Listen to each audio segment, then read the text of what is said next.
So, what is good, everybody? It is Thursday, August 21st, 2025. It is Fill in the Blanks, episode 15. We are going to be checking out Leon, the Extraordinary. We got the creator, JAMAR Nicholas, with us. We're going to get all into it right after this. The brightest day. Where are the heroes?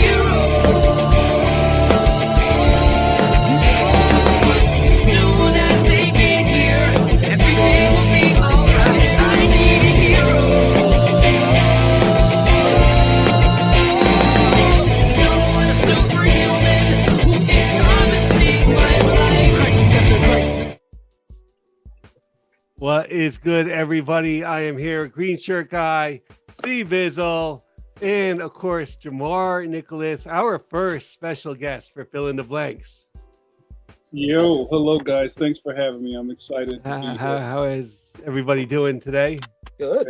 Fantastic. I got my Google 13 coffee mug. Okay, that's nice. Shout out to the master of snipe, Google 13. Yes. Yes. I got your... I got pink lemonade, crystal light pink lemonade. I just got the end of my water bottle. The last swig of my water bottle. I meant to have my spice rum and ginger ale. But Is that kind of party? I missed the memo. I mean, lately for C-Bizzle. yes, it has. Usually when we do the movie show on Sundays, I'm drinking some type of scotch, and he's like, "What is that?" Yeah. But that's not today. Okay, I've been needing it. I gotta catch up to you guys. Anyway, so I'll do the intro. So this is JAMAR Nicholas. This is the creator of Leon the Extraordinary, Leon Worst Friends Forever, Leon Protector of the Playground. Mm-hmm. Good friend of mine. I met JAMAR, and we were talking about this before we started. I met him probably 6 or 7. What was 7 years ago when you did the cover for that program? Yeah, that was 2018, 2017, Okay. something like that. So yeah. And you get it signed because I always get the program signed by whoever did it. And then a couple years after that, it was right at the end of COVID. And I remember because I went by myself. Usually I go to that show with the whole family. I went by myself that year because I already bought tickets. And they were doing the whole, you still had to wear a mask and you had to show your vaccine card or whatever. You had to get the temperature thing to get in. And it was on the other side of the convention center. If you remember, it was not in the main, it was on the left-hand side. At any rate, I'm looking at it going, okay, well, I usually get a bunch of stuff signed, but I think I'm just going to go around and talk to artists this time. And JAMAR and Mike Hawthorne, who is another friend of mine, were doing a live podcast. And I was like, oh, that looks interesting. Let me go sit and watch this. And then the rest is history, I guess. So, I'm sorry, Reinaldo. I'm sorry. No, you're good. You're good. It's been up and up since then. So. Oh, I'm sorry. Did I give you government out? Everybody's got code names. No. They all know. This is my nickname that Sam gave me. Sam's not on the show today. Oh, okay. Because I was wearing a green shirt one day and he couldn't remember my name, so that's what he called me. So that's kind of stuck since. I thought you were like Snake Eyes and Rock and Roll or something like that. That's not your cover. We've been made. We gotta abort mission. So yeah, I'm really excited to be here. Ronaldo is one of my favorite people, and I love that there are people being creative on the internet every day of the week. I do a couple of I guess you would call them video ventures myself. What is the Norman Osborn line? I fancy myself to be a bit of a podcaster myself. Right. But especially like when I feel like a lot of things broke open when Facebook Live started. Remember when all of a sudden you could just turn your camera on Facebook Live and people were just like not using it right? Like it's just people walking through the mall with a bouncy phone in front of them. I'm like, bro, I don't want to see you at Macy's. I remember when when they first dropped, and a friend of mine didn't even know his was on, and he Oh, was wow. walking in the Oh, bathroom. no. I'm like texting, going, "Dude, you might want to turn that off." Yeah, you went Oh, live. You know, I think Facebook Live, Twitch, I think was probably like my first real like foray into like live streaming with like the camera, and I'm like trying to do something, Yeah. talking to an audience. In the spot, kind of a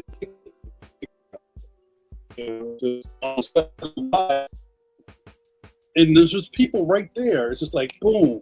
It's so immediate, and it's thrilling in a way.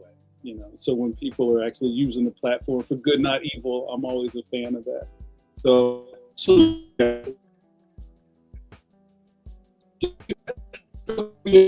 interview, do you guys feel like you Hang on. had? Did you guys feel like you had to kind of like, I got this really nice microphone. Maybe we should do something. Or did that come after you had the idea? How did you guys get started on your show? This show, how did we start this show? This show was kind of like I was forced were to do the forced? show. I just brought up idea like, hey, I used to draw comic books, and they was like, hey, you should do a show with Green Shirt Guy. Y'all both draw comic books, and they forced me. They said, and they kept asking me week after week, when y'all starting this show? And I'm like, oh, we actually really doing this show? Oh, okay, I guess. And then, here we are. Yeah, I twisted your arm the whole way, right?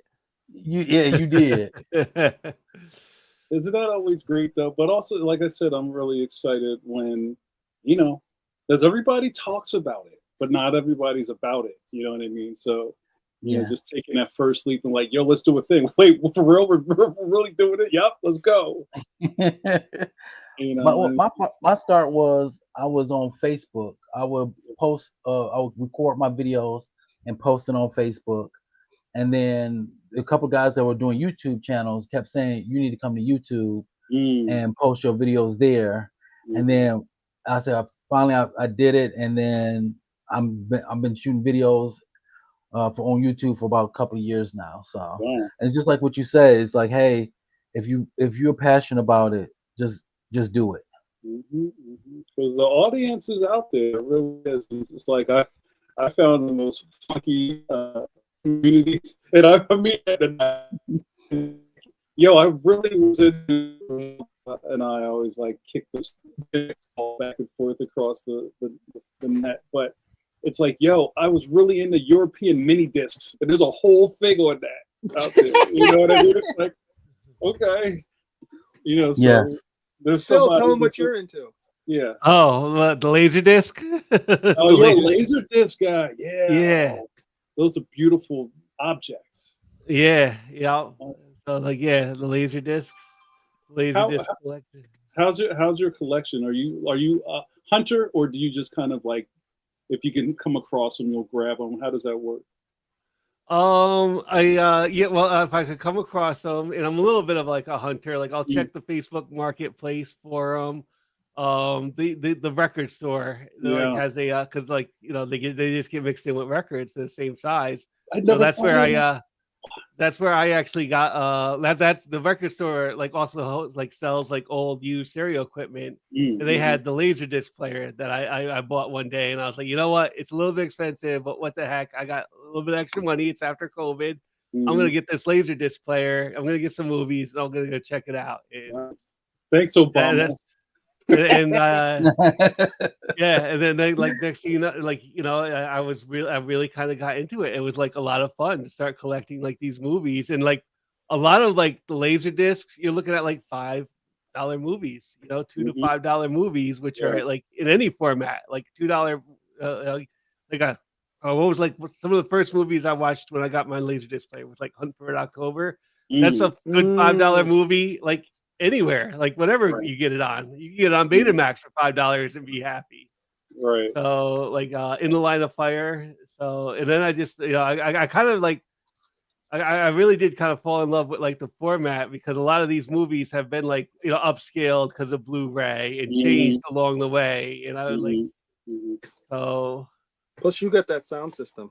Oh, yeah, I got the sound system, so I could like unlock like the Dolby Digital. That was something I learned. Is I got my Laserdisc player, and I was like, okay, so how do I get the like Dolby Digital? I know it could do it, and then I found out you needed an extra like piece of equipment, and I was like, okay, because this is like the '90s surround sound. So I looked that up on eBay, and I was like, all right, this is another couple $100 for some vintage stereo stuff. You're rabbit holing. I love it. That's the best. Yeah, and I went right down the rabbit hole, and like I joined the right Facebook group, and they like there'll be people there who will be selling like Laserdiscs. Stuff. So you'll make good deals there. That's my last Laserdisc question. So what is the last? I'm sure you know this stuff. What is the last Laserdisc that was manufactured before they just cut the format? Oh, I should know that. I think it's like Bring on the Dead or something. I think it's a Nicolas Cage movie. Oh man, no, it was not Con Air, was it? I remember that. No, but I have Con Air on Laserdisc. Yo, that's fantastic. Bringing Out the Dead. Wow. Bringing Out the Dead and Sleepy Hollow were both October of 2000. Sleepy Hollow was on Laserdisc. That was Johnny Depp, right? Yeah. They're making it in the thousands. Yeah, I didn't like the 2000s. I thought that died in the 80s. I thought that died in the 80s. No, it had a big resurgence. Like before DVD, it was like the prestige home video format. Yeah. It went. It was they were and like at the time the laser discs were expensive. Like you were paying for that premium. I worked at Blockbuster for a few years, and at one point we had some, but like maybe 20 in the store because like nobody rented them. So they're like every 3 months they send us something new, and like it would just sit there because nobody had the player. But they start to walk away after a while. Like, yo, what happened to those? I don't know. Right. So funny. Yeah, I love the habit of collecting, especially like our age. I can't speak for everybody's age, but I think there's something really important about physical things, Yes. and I think people throw the word hoarding around very loosely. Like, I don't think if you're somebody who keeps things really neat and you've got a little checklist and you're kind of like excessive, you're not a hoarder. Right. And I think more respect on collectors' names. Yeah, especially if you're a type of person that you can let go of certain things in your collection. Yeah. You're not a hoarder. Yeah. Hoarders can't let go of anything.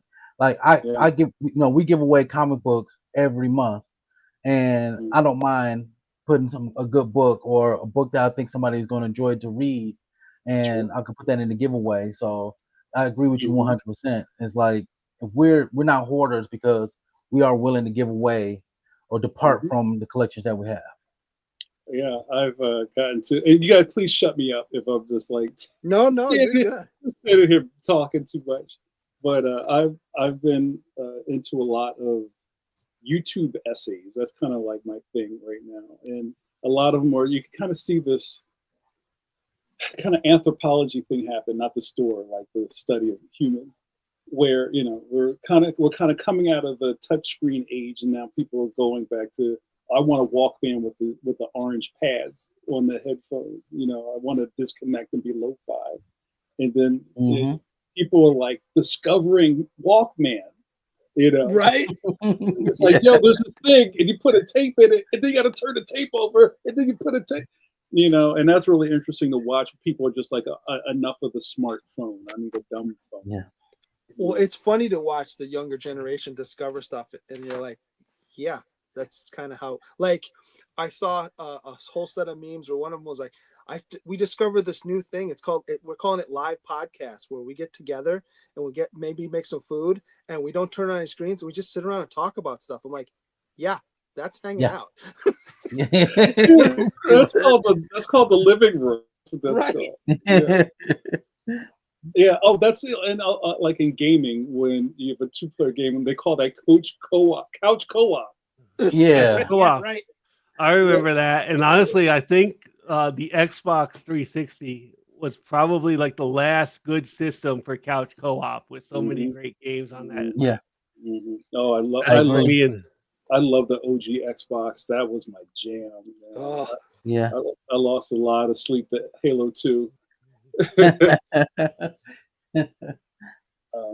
yeah, so you guys want to ask? I don't know how this works. You guys want to ask me a question? we'll get into it in 1 second. I want to say what's up to Humphrey Castro, Yo, shout Joseph out. Michaels, and Kenneth Bird who are watching. Hi to everybody. Hi, Kenneth. Hello. And I should show you guys because we are going to give you like 3 or 4 chances to win some ducks for the big duck race at the first of the month because it's Labor Day weekend. So we'll be doing it Monday, September 1st.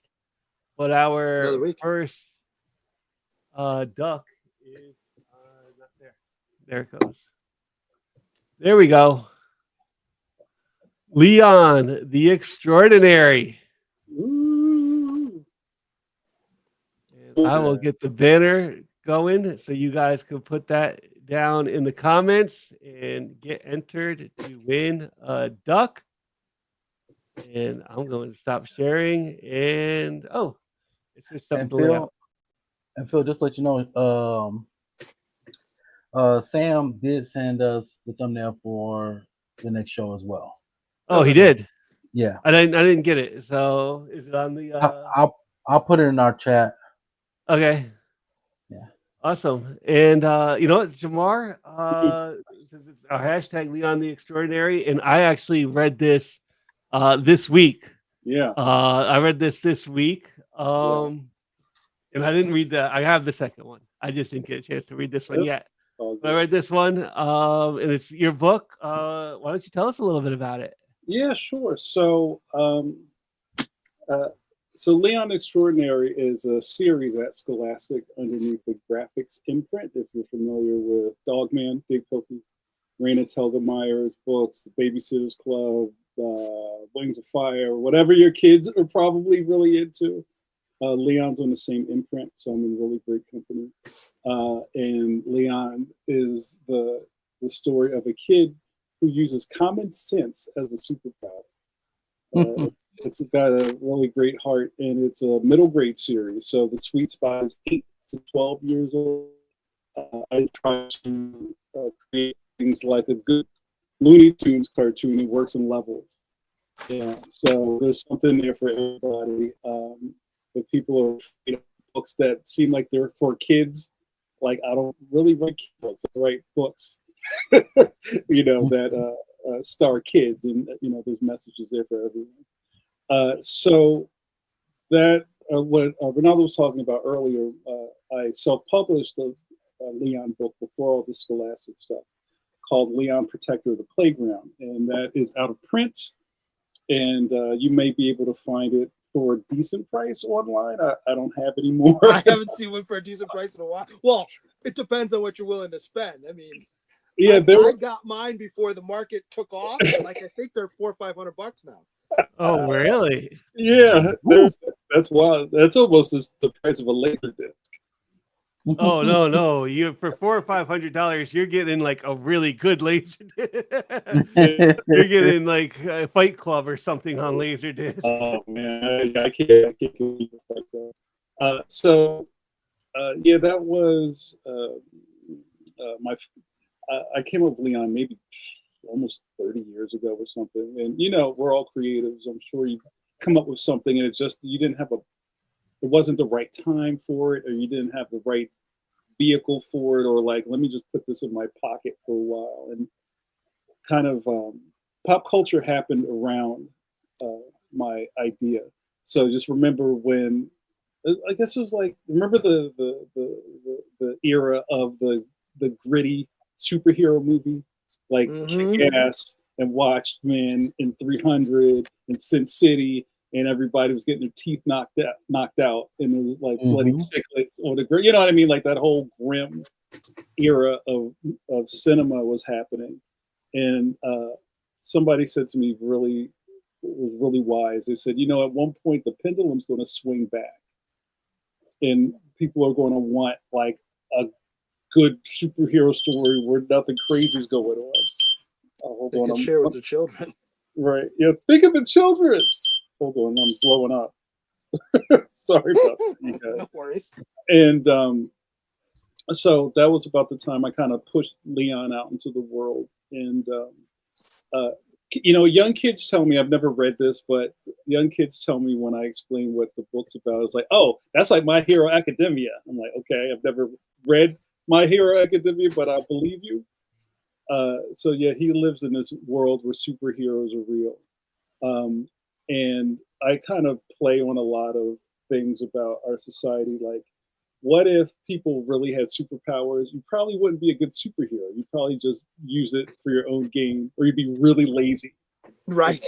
You know what I mean? Like, oh, I can teleport. I guess I can sleep in for a couple more hours, and I'm going to pop up at work, literally, right? In your clothes, in your pajamas. I'm sorry.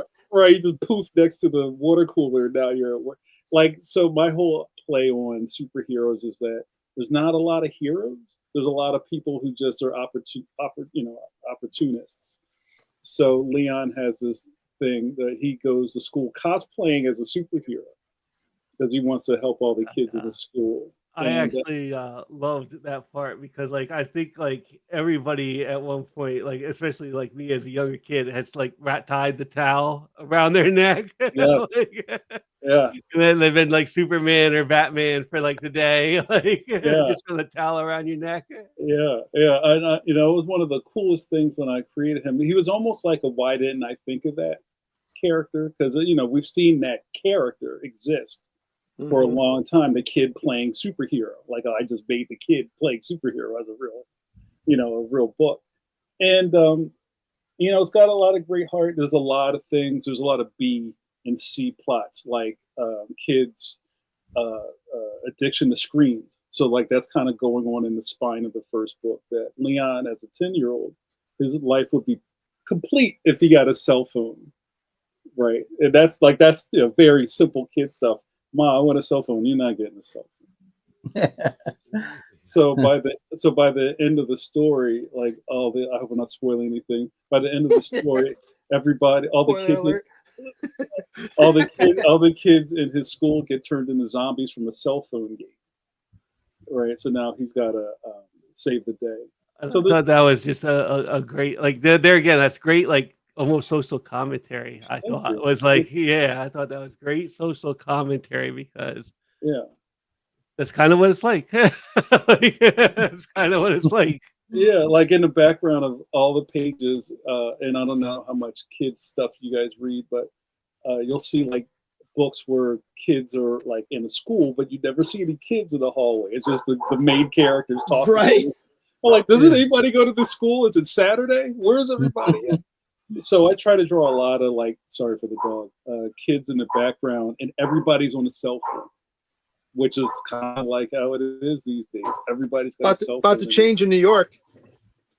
I don't know. I think we're going, like, I think we got like a law coming, right? That we're gonna it passed. And it's funny you bring it up because I got my oldest son's schedule in the mail today from the school district, and there was a whole thing on, hey, just remember this law went into effect and we're starting in the fall. You can bring your cell phone to school. I'm sorry, they didn't say cell phone, they said internet enabled device. So that's your cell phone, your tablet, right? All these things, right? You can bring it, but it has to stay in your locker all day. And then there's like a list of things that happen if, at least in our district, if you get caught with it. The first time is you get warned and they walk you back. Each one, they walk with the student somewhere. Second one, they walk them back to their locker. No, I'm sorry. Second one, they walk them to the office and it stays in the office. They can pick it up at the end of the day. 3 and 4, they walk them to the office and a letter gets sent home. I'm like, well, after the third time, why would you do the same thing for the fourth one? Whatever. And then the fifth one is something along the lines of they lock it in the office and the parent has to come pick it up, I think. And then there's this paragraph of, if you're really having separation anxiety, maybe we can talk about it. I'm like, like, really, is this really going to be that much of a problem? Like, I have a cell phone, but I don't need to have it out all the time. No. Well, I mean, that's the big difference, right? Because my dog's bugging. I'm sorry. I think we have that little bit of distance that kids don't have because we weren't born in the darkness like No. kids, Yeah. you know. So yeah, I'm sure their disconnection is really kind of hard for them to do. Like they need it. Yeah. They need to post something. They need to comment on something. Need to check their Twitter. Check their Twitter. Yeah, No. thank you for saying that because I don't call it X. I call it Twitter. I don't care what. I what still do too. I still call Yeah. the Tampa Bay Devil Rays the Devil Rays, even though they're just the Rays now. Yeah. I've been doing that for a bit. And the team from Washington, I know it's bad. I still call them by their old name because it's still stuck in my brain for 30 years or whatever. Yeah. I have to go. Oh, right, the Commanders. Right. Yeah. So what else with the book? Oh, okay. So a couple of other things with the book is that it focuses on some of the really interesting parts of being that age that I think a lot of us our age recall. Like you know how they say you learn everything you need to know about life in kindergarten. You see things like that. I think some of those things are true. What I get into in the next book that you haven't seen yet, Worst Friends Forever, and the book before that is a lot about kid dynamics, or I used to call it kid world. You don't see that in the book, like how to be a friend. What kind of person are you? Like you find things out about yourself just bouncing off of other people. And maybe getting checked for it at some point. Like, so my character Leon is not a perfect kid. He's a little bit of a user. He, I think, is a good heart, but he has got a little bit of an ego. And, you know, especially as he starts to believe he is a superhero, he starts kind of like leaning into that. You know what I mean? It's like, well, you know, I'm the savior of the school. Like, dude, nobody asked you to do this. You know, where did this come from? So what happens in the next book after that is he starts showing vigilante traits as he saves the day in the first book, and now in the second book, it's going to his head, and he's become a jerk. Okay. You know what I mean? So, you know, all those things I think are really good lessons for kids, and not even like a lesson. It's just like something that you can relate to because you may be going through it. Or, you know, I talk about just what it's like to be a friend. Like when we were kids, like all of your friends were circumstantial. Who's your best friend? Oh, the kid I wait at the bus stop with. Right. Because we're both sitting there, so now we're best friends. Or your parents have friends that have kids. Yeah, your parents' friends' kids are now your best friends because they come over on Saturday. You play GI Joes, you know, or whatever. There's not a lot there, but when it gets tested, that's when you kind of find out what kind of person you are. You know, so you know, there's a lot of really good messages in it, but it's not heavy-handed. I never wanted to make work, especially in this platform that's kind of like brush your teeth, go to sleep, 1, 2, 3, A, B, like. You know, who wants to read that? You know, so I've been told that the books are really engaging and endearing, and that's great. So I'm happy to do it. And right on my desk, I'm on deadline. The third book in the series is due this month to my publisher, and it'll be out next year. Nice. Does it have like a release date yet, or is it just like the deadline is due? Oh yeah, the deadline's doing one of the things that publish in traditional publishing, as they call it, which is a lot different than monthly comics, is that like the turnover time is so long. Like you can, you know, you do your book, and I think the pandemic really changed that. It used to be almost like an 11-month lead time from when something's done for it to get produced and then get it printed and get out on the slow boat from China. Now it's like 14 months. They just need more. Is that right? They need more time to print the stuff and to get the stuff. You got to cut down a tree, and the paper's expensive. Right. So like everything it takes longer now. So things get pushed out a lot further away. I don't know what is outside. There must be I don't know, like a squirrel convention out front. I don't know what's going on. Did you hide any? But did yeah, you hide anybody in this third book? no, you know what? There's some. I'll call them. I won't call them cameos. Some of the characters in my books are kind of based off real people. Like, I might have to go see what's wrong with my dog. He's been barking for like 5 minutes. Like the Leon's best friend in the book, his name is Carlos, is actually based off of my real friend from college, whose name is Carlos. And Carlos also has a chipped tooth in real life. And one of my little cartoonist conceits is when I was in school, it's nothing better than making your friends laugh. That was the drug of cartooning to me. Like, I could draw something goofy and everybody else was like, yo, look at that. You know, and I'm still chasing that dragon. But yeah, ever since I met Carlos when I was in art school in college, I've always drawn him in my books because he's got such a great cartoon face. You know what I mean? He's got this character with a big chipped tooth, and it's really noticeable.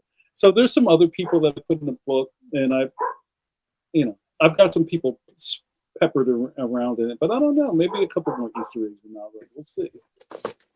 I just remember I got my Gnaw prize because I spotted Hawthorne in the Protector. I was like, wait a minute. Yeah, our good buddy Mike Hawthorne, I put him as a teacher in the auditorium scene. And I recommend not, if you want to draw a book about school kids, you got to draw auditorium scene at least once. And that's fun. You know, auditorium, a cafeteria, like the hallway. Like I actually thought about, like, when I was reading this, what I thought about, and they did this like once a year, especially in grade school, is like my school would have like the book fair. Yes. Where like Scholastic would bring in like these like these cases of books, and you would have like your parents would give you some extra money to go spend at the book fair. There'd be all kinds of like sticker books and stuff like that. And I was like wondering, I I wonder if this is like a book fair book. It is. Like, It is. Yeah. Yeah. What's funny about that, right? So my sons go, like the youngest one more than the older two. The older two are in like middle school. Well, the oldest one's high school, but middle one's in middle school. The youngest one, he's always bringing the thing home, and I'm like, all right. So I'll go in with him to pick him up sometimes, and I'm like, but I don't see Leon, and I like yell at the people that are there. I'm like, hey, what's the deal? Like, this is a big book. Why is this not out here? Like, oh, we don't decide what gets put. It's regional. I'm like, yeah, but it's in here. Why do you not have? So yeah. So, but I mean, it's a really cool thing to see my books in the catalog. Right. Or I find once in a while, like a parent will email me and go, "Hey, my kid brought this home from the book fair. How this is great. When's the next one?" Things like that are really fantastic. So that's another really great part of being on this, almost like a label like Def Jam or something like that. That was the other thing I thought of too, is because like as a younger kid, my dad used to actually like read comics to me, like certain comics. Like we'd read them together or something like that, and I thought like this is like the perfect kind of book for like a parent to read with like a younger kid. Like, thank you. Yeah, that's one of the cool things about being in a space, and also, I guess I challenge myself with trying to do like good, nutritious work, and that sounds kind of corny, but like there's so much crap in the world, right? And it's just like, books are supposed to be a safe haven, and it's like I feel a responsibility to make really good books for kids. Where else are they going to get it from? Right. Yeah. So, but yeah, I appreciate that. This is like and honestly, it's a good thing because we like one of the things the Council of Comics talks about is getting kids into comic books, and this is like the perfect thing to get your kid. Like, there is a very small stone to step from this to like Batman and your weekly comic book store. Like, even like My Hero Academia, this is about the same size as those books. Yeah. Except that's better than here, My Hero Academia. Thanks, green shirt guy. Yeah. Checks in the mail. But yeah, also kind of being in the space, which I talk to a lot of my buddies who are kind of adjacent to the world. Because I've been in the comic book business for a long time. I've been around for almost 30 years. Just kind of discovered me from Leon stuff. So fine stuff. It's just pretty deep. And you kind of see kind of what happens in the comic book store, and we kind of get used to receiving things a different way in the comic book shop.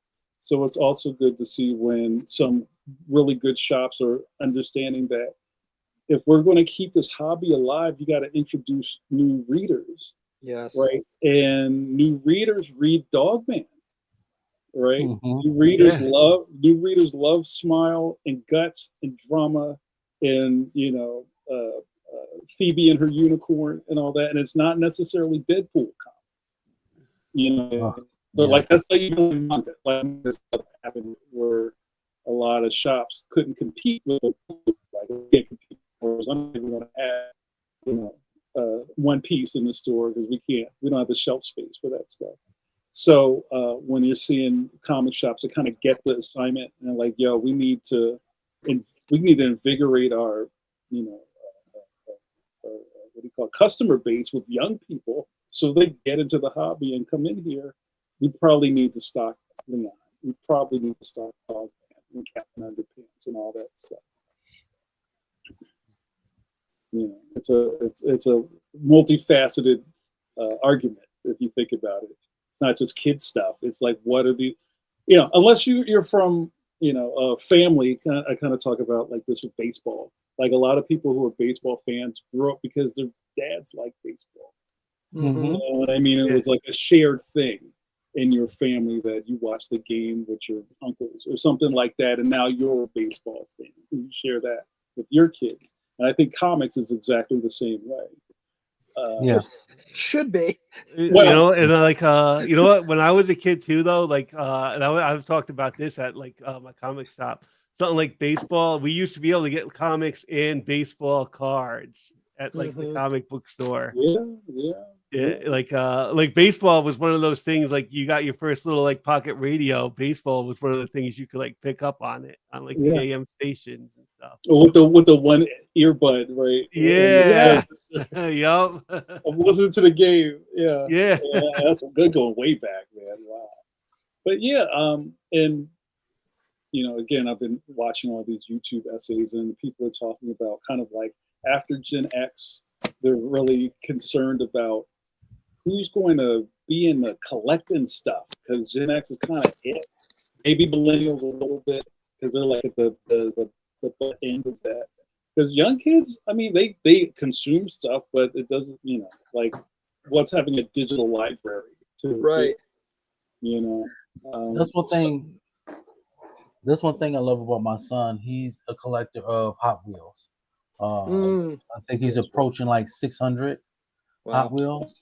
Wow. He likes playing with them. He opens up the packages. So he has that same collecting habit as I do. Yeah.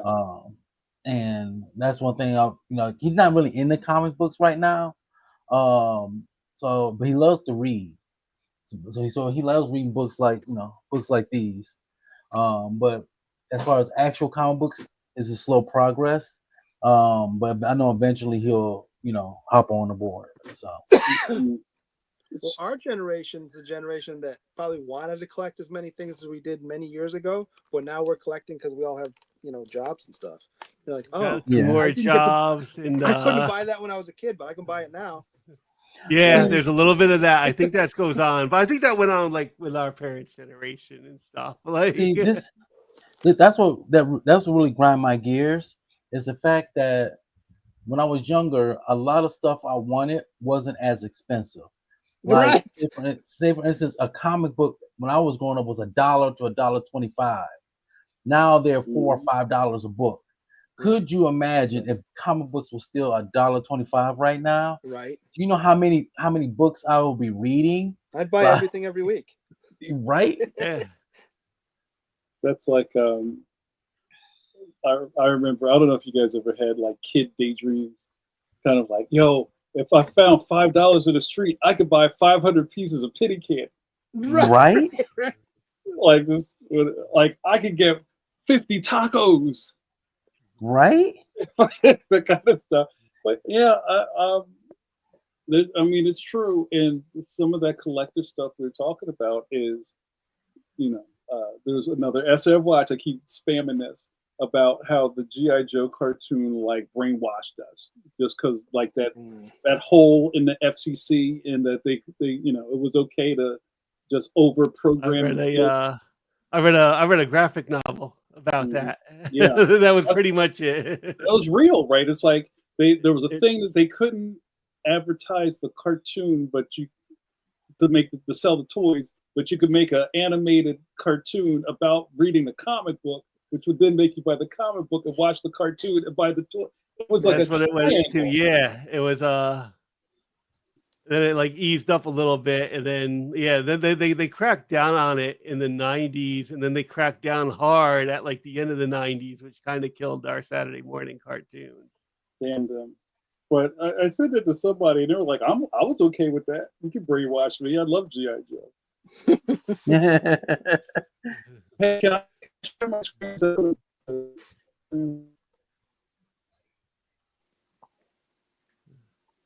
Oh. Well, we got we'll do our first duck. There's 4 people watching, so put Leon the Extraordinary in the hashtag in the comments to get entered in a duck, and we'll draw it in 10, 9, 8, 7, 6, 5, 4, 3, 2, 1, and it's going to be one of 2 people. Alfie Castro. Only 2? What is going on?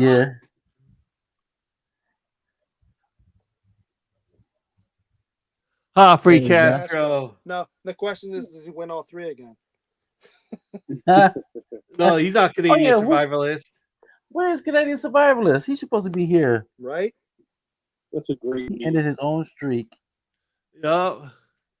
Oh yeah, at least you broke the Canadian survivalist streak there, Free Castro. Yeah. What was it, 6 he was at? 6. Yeah. Yeah. Crazy. You guys, So, another but- hashtag in a second. That was really cool. I love that you guys do contests. That's great. Oh yeah. Yeah. So, also, like, if you remember, this is going way back. Even the way we kind of consume things is so much different than the 70s and the 80s. Like, you would get the Sears Wish book, Brother. right. I just a lot of it, right? It's like you got that catalog, and it was just all these really dope dioramas of like every toy in the line. Or these kids in the backyard, they have got running water going through the backyard, like a brook. Right, Yeah. right. You had a brook running through the backyard, and the kids are like, "Yeah, Millennium Falcon!" Ah! In their backyards, this just palatial mansion. You're like, I don't have, but maybe a half acre if I'm lucky. You had a strip of grass in your backyard. That's Right, about it. and not all of it's grass. No. And they showed everything on sale, and there was like a little letter next to it, and it was like Cobra Moccasin $5.99. I'm like, oh, I want all of this. Yeah. Right? And they started planting those seeds. It's like, but we never thought we could get it all, you guys. Right? And I think that's where we're stuck. This is for your birthday, Christmas, and your birthday next year. Yeah. Don't remind me about that, Green Shirt Guy. 'Cause my birthday is less than a month after Christmas, so I got a lot of those. This is your birthday and Christmas gift. They went on as I became an adult. I had a job at like Toys R Us, and they became like the newspaper flyers in like the Sunday paper. And Toys R Us would have one, and like what was on sale, and parents would use that to like, hey, my kid wanted this. Like, flyer, right? Yeah, man, that was painful. So then you fast forward to like now it's 30 years later, and there's all of it. And like, that's hard to turn down, you know. So when I think it was, I read another thing they talked about when eBay started, that really unlocked that. I wonder if they have this. You only got it. Absolutely. And Green goggles, everybody. Green goggles for your hashtag. Nice. C-Bizzle. I was really fortunate with when they did promo for the first Leon book with Scholastic. There was a promotional item and were green sunglasses. Oh, hold on. Do you have your green sunglasses, green shirt guy? Oh. Yeah, those are nice glasses. Look at those. Those are pimp. They're legit, man. Like you would think something like this would, as a giveaway, would be kind of chintzy. No, these are nice sunglasses. Those are nice sunglasses. I mean, they're not Ray-Bans, but they're close. Well, they're like well made. Like you wouldn't expect these to snap in half the first time you wear them. No, these I've taken these to 2 or 3 international countries now. Nice. Wow, thank you. You put some anytime I go on my trips, you know, I take them with me. You got to represent. But you know, it's kind of like the main character wears these goggles, and there's some kind of rules I've made in the book. Like when Leon is at school, he's punched in. So he's always got his goggles down. That's Google stuff goggles. It is Google. Sorry, it's green Googles.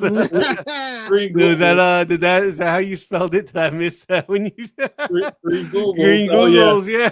That's how it was spelled. I like red Googles. So, Joseph Michaels, it's okay. You're gonna win it. Right. and I just copied it that way. They put you on blast. The chat is they normally do that to us. They normally put us on blast. Yeah, I copied it that way. I copied it wrong. That's rough. I channel my inner Sam on that one. Yeah. No, Sam just pronounces everything wrong. So True. So Leon wears these goggles at school, and you know, especially with us MCU fans and people who now, it's weirdly enough, grown up watching superhero movies. How spoiled are we? Right. Right. Think about it. You know, you would see these things like what I really loved about the first Iron Man movie is that, like, one of the kind of devices they used in the comics, like, you know, when Tony's inside the suit and like the panel would be, you know, his face covered in, like, around with a lot of blackness, and then some space stuff or some diodes and stuff around. It's like, oh, he's inside the suit. But you notice how Hollywood still can't let a superhero wear his mask too long, because they think that the audience is going to forget who the person is. Right. And it drives us crazy as superhero nerds. It's like, why is Spider-Man snatching his mask off every 5 seconds? Right. In public. In public. Right. Like, this is itchy. And he just rips it off. Like, why are you even wearing it? Yeah. Well, you ever hear Robert Downey Jr. talk about that though? No. Just in practices, he goes, I got the best gig in the entire MCU, because anytime I'm not there. Mm-hmm. He goes, that's a stunt actor. I'm sitting in a studio somewhere just doing voiceover. He goes, I'm not even there. That's fantastic. Right. So I think even on maybe it was the first Leon cover, like, he has his goggles on, and I kind of did that on purpose, because we're introducing this character. You don't know who he is. You don't get him at all until later, when he takes the goggles off and you see his eyes and the expressiveness of the character without the goggles on changes the whole mood of it. It's really interesting, that whole thing about showing a face and not showing a face. You know, that's very Scott McCloud understanding comic stuff going on right there. But, you know, connecting to a reader through things like that is interesting to me. Yeah. So, you know what's funny is that you put up that, I think it was on Patreon, right? I don't know if you put it on Instagram as well, about how you had changed his costume for book 2. Yeah, I don't think I even noticed that. Oh wow! I feel bad, but I don't, because I mean it's just really from the waist down, because the waist up it's pretty much the same, right? And I was like, oh, I'm an idiot. How did I not see that? Yeah. So there's like this weird little thing. I'm sure you can see a lot of my stuff goes back to my childhood. Remember when you would come home from school and your parents made you change from your school clothes to play clothes? Mm-hmm. Yeah. Right? Yeah. You're not going to bust the knees out of these pants. You got to wear these all semester. Right. Right. So you got to go put on your play clothes. So I have a thing where Leon has like a play uniform, like an old uniform that he used to wear. And now he's retired it, and he can run around in the hallway. It's at home with it on. So that happens all through the book. So I think in the second book, his costume changes, and it's very slight, but it's just different enough to say whenever there's a toy line, you got to collect all of them. There you go. Yeah. So when I designed the character, I wanted it to be super simple, and when I do school visits, I talk about how I wanted to make something that was so easy to cosplay, you wouldn't have an excuse. He's got a tablecloth around his neck. He's got green giant dishwashing gloves and a utility belt. And who doesn't have a utility belt, right? Right. So I kind of planned all that stuff out for a good reason, and I just wanted it to feel like homemade. Are there new characters in book 3? Good question. Yes. There's some new characters. There's some returning characters. Okay. But there's a new character, and I won't spoil it. Right. Yeah. No, you can't probably say too much, but. But one of the cool things about doing a series, which is a lot different than like a standalone beach read or something like that, is that you get to spend time with these characters and get invested in their stories, like their arcs, their character arcs. And I've been really excited to develop the friendship between these kids. There's Leon and Carlos's best friend, and then his frenemy Clementine, who's my favorite character. I liked Clementine actually. Like she's she's very like relatable. All right, so this is like she's got like the power. But if you've ever been around kids, there's the one kid that like will have the thing, and you all suck because you don't have the thing. Right. Yeah. I like Chalmers. Chalmers is great. Chalmers might be my favorite because every time he's on the screen, he's like, they're basically like, get out of here. Yeah, like I agree. Just go. I agree with you, Green Street guy. Yeah, and Chalmers gets his moment in the next book. I won't spoil it, but one of my favorite characters is Clementine, because in the first book we meet Clem, who is frenemy of Leon, and they used to be friends, but they're not. Once the story ends, but for some reason they can't stay away from each other, so you know that there's something there. Well, that's life. Yeah, that's life, right? So I have some unwritten rules in the book. One is that, and this isn't really a spoiler, that Clementine isn't going to have like a TV sitcom ending at the end of any of the books. We're like, you know what? We're friends now, and they hug in the credits roll. I don't think life works like that. Right. So even in Protector of the Playground, where Clem and Leon work together to save the day, at the end, Leon's like, "So we're cool." She was like, "Yeah, right." Yeah, you wish. I'll see you tomorrow, Leon. You know what I mean? It's just like, I'm not going to. What did you say? It's like Leon. Leon. Yeah, hold on. I have a prop. So on the back of. Watch me not find it now. On the back of Leon's chair, somebody put a note on his chair. See if I can find it. Watch me not find it. No, I'm not gonna find it. I can't find it. But yeah, there's a loose leaf piece of paper that says Leon on a piece of tape. That's always on the back of Leon's chair, and he doesn't remove it because he doesn't care. So I mean, all this stuff sounds really silly, but it's all about like what's important about friendships when you're a kid. You know what I mean? Some people are attracted to each other, and the people are seasons, right? That's as parents, right? I'm sure you guys talk about that. Mm-hmm. Like not everybody's going to be your friend forever. Those are good lessons. But yeah, it's exciting, and I guess there's a lot. Not trying to talk up my work, but I think there's like a lot of good stuff underneath the surface with the books I'm trying to do. And I'm always really excited when people, tell me about it. Like, who's your favorite character that's not Leon? Oh, I really like the principal. Like, that's great. Great. Yeah, you know what I mean? Because everybody's got a role in it. And, like everybody was like a super, so he was like the educator. Yeah. Like a Yeah. superhero. Yes. Yeah. Another thing is when we first meet, he is. I played a lot into this in Detective Playground. He is he's a kid that figured out there's something else going on in the world. He just can't put his finger on it. Like, he can tell that the weatherman on the local news station is actually the weatherman, the superhero. Because he's like, don't you see the cape sticking out the back of his suit? No, I don't know what you're talking about. No, it's right there. Did you look right?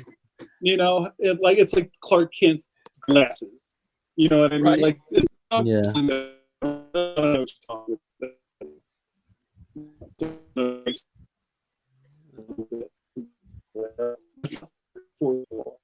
And just kind of recognizes that there's something a little off in the world that other people can't see. Excuse me.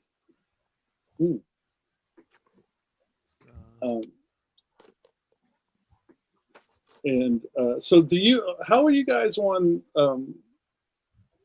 I guess, the graphic novel space? Do you guys read a lot of stuff that's not superhero, or do you kind of stick to a genre? Like, what do you guys, what's in your pull list? For this, or just in general? In general.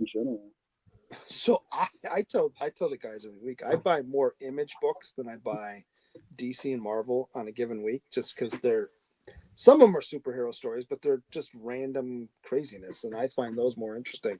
Mm-hmm. So yeah, I buy Batman because it's Batman, and I buy a couple of Marvel books. But yeah, I personally buy a lot of Image. Okay. Do you like the modern Image? Because Image has kind of gone through columns over the years, right? Like the Valentino Image, where it was kind of like weird indie stuff, like Bean World and the Max and stuff like that. And now, I don't even know what they're doing these days. Like, it's all like Void Bastards and stuff like that. Mm-hmm. Void Rivals. Void Bastards is a video. Void Rivals is a great book. Yeah. Void Rivals. Void Rivals. Yeah. I still read I Hate Fairyland because I think that's a fun story. It's a great book. Yeah, Scotty hit it out the park with I Hate Fairyland. He doesn't draw it now. He's got somebody else drawing it. Yeah, he's got somebody else drawing it, which is probably smart. It's pretty smart. What about the rest of you guys? What are you guys reading in general? I do read like some graphic novels. From like time to time, something will catch my eye that just won't be like in a regular comic thing. Right. Most like Monica. By Daniel Clowns, I think. That's pretty new. Yeah. Yeah, that's fairly new. That's I think that came out like last year. That was like really good and interesting, and like like a good graphic novel is kind of like a good like independent movie. My head will be wrapped around it for a few days thinking about it, and I'm like, yo, it must have been good because I'm still sitting here thinking about it while I'm supposed to be working. Yeah. Let me see. The ladies that do the Monstrous comic for Image Comics, they had a three-part graphic novel of like I'm trying to think the title of it now. Yeah. She Eats the Night and stuff like the Flesh Eaters or something. I think it's called the Flesh Eaters, and it was like 3 of them, and those were really good. Oh wow, that's cool. So are any of you into this new kind of wave of horror comics? That's a Phil thing. The only one that I read that's probably close to horror is what's that new one called? It takes place right after nuclear fallout, and it's the guys running away from it. And you're talking about Escape? No. News from the Fallout, right? News from the Fallout. One's kind of it's wild. I haven't heard of that. That sounds cool. Yeah, the premise is there's a guy they're testing the nuclear bomb, right? And this guy's like, hey, this isn't good. We should probably not be here. And they do it anyway. And he's the only one that's got his mask on. And everybody else turns and he runs away. And then, he gets to the next town over to warn everybody. And obviously they're not listening. It's only on issue 2, but it's so far it's pretty good. It's drawn by the guy who did Samurai Jack, I think. Oh, it kind of has that style, but it's all black and white. It's really cool. Huh, that's interesting. Yeah, I admittedly say I haven't been to the comic shop in a while. When I do go, it's I feel like it's almost like I'm sorry, I live in my head. When when you had to go to the toy store because of somebody else's birthday, right? And you're like, like this is torture. Why did you even bring me? Right. We're not here for you. I could have just stayed in the car. This is murder, right? It's like I don't feel like I have a lot of time, or I remember this in the video game aisle. Mom would be like, "Pick something." I'm like, hurry up, let's go. The new EC horrors though, they're pretty good. I read the new EC horror comics. Yeah, they're pretty good. I have no real complaint, except there's a lot of them. Yeah. They have come out with a lot of them. There's like a lot of titles, like probably like 1 or 2 each week now. Mm-hmm.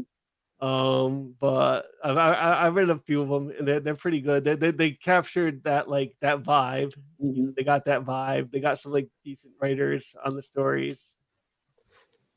I would put out a challenge to you guys if you haven't, and I know it's like you have a million things to read.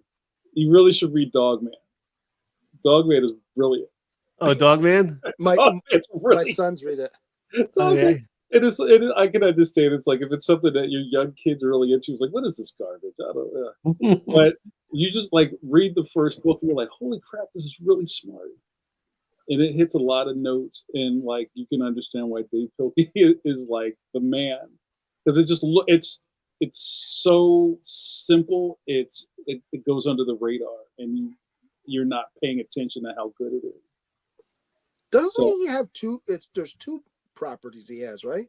Well, there's a couple. It was Captain. So I don't want to bore you, but so the Captain Underpants was the first thing. Oh, I see. I don't think I realized that those are both his. Okay. Oh yeah, that's Dave Pilkey. He's been making money. I've watched that with my wife. Thinks this is the stupidest thing in the world, and I watched it with my sons, and it makes me laugh.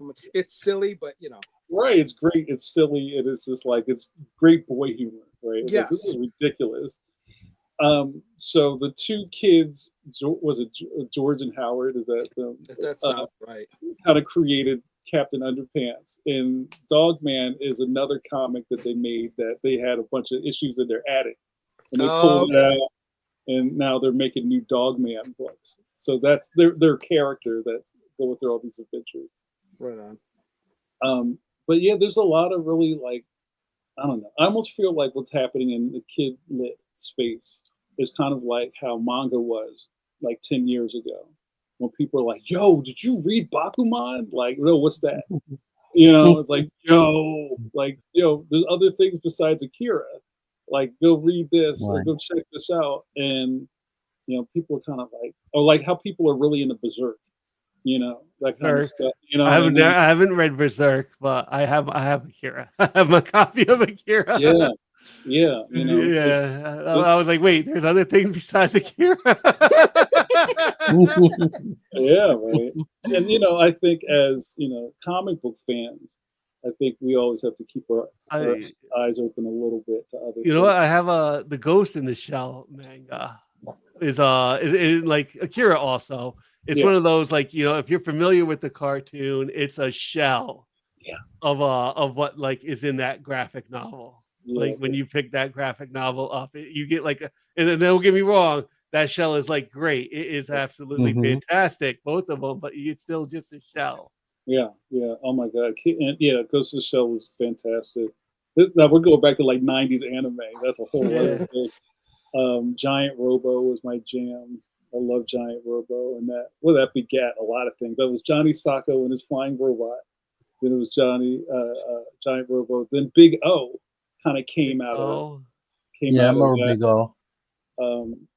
And shout out to I'm gonna do some deep diving.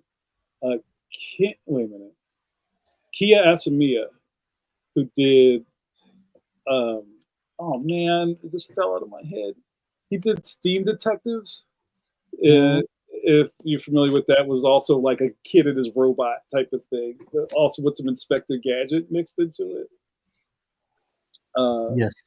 How did we get on this?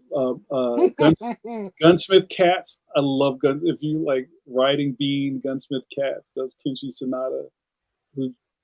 I'm trying to think of what else. There's so many things.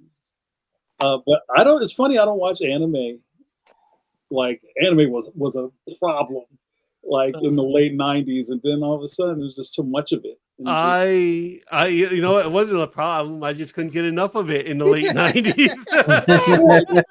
And then you're right; it did kind of blow up to where, like, there was so much of it you could not keep up, even if you tried.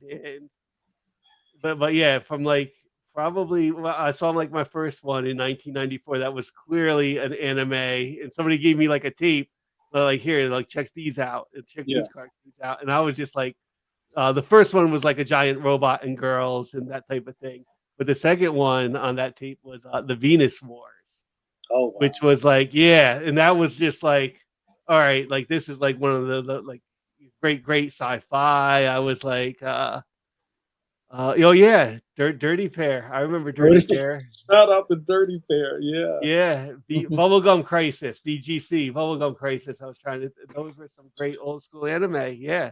Yeah, man. And you know, now that like I remember when Crunchyroll started, I was like, yo, I need a Crunchyroll account. And then I was like, I don't ever watch Crunchyroll. Why am I paying for this? You know, the last one I watched was a Gundam. It was a Gundam series. I never The got Witch of into Mercury. I never got into Gundam or Neon Genesis Evangelion. I never got into that either. But I do like robots. I watched Neon Genesis like once. Mm-hmm. And it wasn't I don't know, that one to me it might be in like I'm gonna like I hope I don't like destroy the audience when I say Neon Genesis might be a little bit over. You know, yeah, that's giant in Japan. They love that stuff. I know it's in its prime. It's a big one. I get it. It was just like maybe by the time I saw it, I had seen like the other stuff that had like come from it and like that a little bit better. Mm-hmm. I think you know what now because I don't have attention span anymore and I don't absorb a lot of things anymore. I just you know we're so busy working on our own stuff. I kind of follow studios now. Like I love Studio Trigger. Like they did the Kill la Kill was like the last best thing I loved. Kill la Kill was good. Kill la Kill is amazing. It was also kind of I have this kind of I found out this like I have a lane, and my lane is kind of hastily drawn, kind of goofy anime, and like one of my favorite like Saturday morning thing, like when Pokemon craze was happening, was Metabots. I don't remember that. You remember Metabots? Oh man, yo, Metabots is insane. All right, so real quick, so Metabots is basically like Pokemon. So in this world, kids have like robots that they fight in the playground, like and they battle for parts. And you're like, I challenge you, and then this little referee dude comes out of the bushes and calls a match. And so that in no way sells toys. It's insane, and it's probably my favorite thing ever. Metabots is fantastic, but from that, like Kill la Kill has the same energy as Metabots. Yeah. And probably the last thing that they did a Delicious in Dungeon, which is on Netflix right now, which is a really popular manga in Japan. Is just kind of getting over here, and that's like it's kind of like a Dungeons and Dragons anime, where this adventuring party goes into a dungeon and one of the characters gets ate by a red dragon, and they have to like go get her out of his stomach before he digests her. but the side plot is they get hungry, so they cook monsters in the dungeon. So it's kind of like a recipe, like a what do you call it, like a food show. Yeah. And you get recipes on how to cook like fillet of green slime. You know, What's the name of that anime? Because it sounds like I sometimes watched. Delicious in Dungeon is what it's called. It's on Netflix right now. Yeah, you just go write that down. Delicious in Dungeon. It's amazing. Add to queue. Yeah. And then also they also did the Cyberpunk Edge Runners. I want to actually watch that because I played through the game. Yeah. Oh, Cyberpunk. Oh, I watched that. Delicious in Dungeon. Yeah. I watched that. That's Yeah. a great one. It's great, right? It's great. It's great. It's chef's kiss. So Yes. you know, so it's like I have a cousin who like will get upset if you talk about something and it's not excellent. If it's not, if it's not Jim Mint 10, don't even talk to him about it because it's got to be excellent. I was like, you watch this thing? Yo, was it excellent? No. Was it excellent? They all can't be. Like the they all Drake. can't be winners. It's got to be all. It's either Drake this or Drake that. Yeah. So, I'll kind of hunt out things that I hear are really dope, but I miss so much stuff. It's almost hard to keep up because there's so much stuff that I didn't see. Yeah. And I think that's kind of like the sacrifice of being a pro cartoonist is like I kind of miss stuff. Like I pay attention, but I didn't watch. Like I didn't watch Game of Thrones. Okay. Neither have I. Like I came to it late. Right, it's just so I much. always do the. Oh, I'm going to read the book first, and then that doesn't happen. Yeah, like there's a lot of big TV I didn't watch just because I just I'm happy for you. You enjoyed it, great. It's funny that you say that. So I'll put on TV shows that I don't have to pay attention to the screen while I'm drawing. Yeah. And my new one, and you're all gonna laugh at me, but I've been watching Dawson's Creek because I didn't watch it when it was on. Somebody just booed you. Boo. I'm sure. All right. Like now we just lost all our viewers. It wasn't Neon Genesis. They make alien. No, it was on. It was funny because my wife and kids are, like I said, are visiting her brother out in Oregon, and I texted her last week. I said I'm about to start Dawson's Creek. She's like, yeah, you have fun with that. I'm like, really? She's like, I don't care. Watch it by yourself. I've already seen it. I'm like, I didn't watch it when it was on. All right, hold on. It's a fully a 90s nostalgia watch, too. I know it. I'm not going to front. I know about Dawson's Creek. Let's do this real quick. So who talks first? You talk first? I talk first? Oh, that's right. Right. So I got my coin. All right, hang on. And I'm Typical going Sacagawea. to get that ready. And we'll draw our second duck. And come on, there's 5 of you. And I'm giving Old Wolf a chance to get the right hashtag because he's behind in the stream. So 4 people. Free Google. 5, 4, 3, 2, 1. And we will draw. Well, I see Canadian Survivalists entered. Yeah, I see I Canadian just put Survivalist. I just put my hashtag in the chat. I forgot to put it in earlier. Hey! Oh. What is going on? 7 of 8. He's starting a new streak. Yeah. Pretty insane. I love this. Did he change his icon too? I think he might I have. think so. 'Cause that's pretty wild. Is that a? It's like a dragon with a ram's head. Yeah. Yeah. Hold on. That's wild. What is that? I know my D&D monsters. I don't know what. That's not it. Let me trace myself. I used to be really good on my fantasy monsters. I used to be a big Dungeons and Dragons guy, and it's kind of been really funny to watch that become popular again. I used to play a lot, and lately I've been like Baldur's Gate 3 is phenomenal. Hold on, you know what? That's my cousin's favorite game because it's excellent. Yeah. I played this Dungeons and Dragons in person, or are they twitching it? That's what I've done it in person at like the shops and stuff. I used to play at Dragon's Den in Poughkeepsie. And I've also played on like there's a thing like Roll20 Yeah, the which online. you could do it online, which you kind of got like a setup like this, like almost like a StreamYards, and you got your map and stuff, and your monsters, and you roll dice and stuff. There's something to be said for that because you could kind of probably just play whenever, almost like ad hoc, like video games. But Yeah, I mean, I didn't really play a whole lot, but like I always thought that the point of playing Dungeons and Dragons was getting together with friends and being stupid and saying dumb stuff to each other in person. Whereas you can almost say whatever you want if you're nowhere near what someone now. Yeah, Like we were talking about before, you get checked if you say something stupid to someone that you're sitting next to.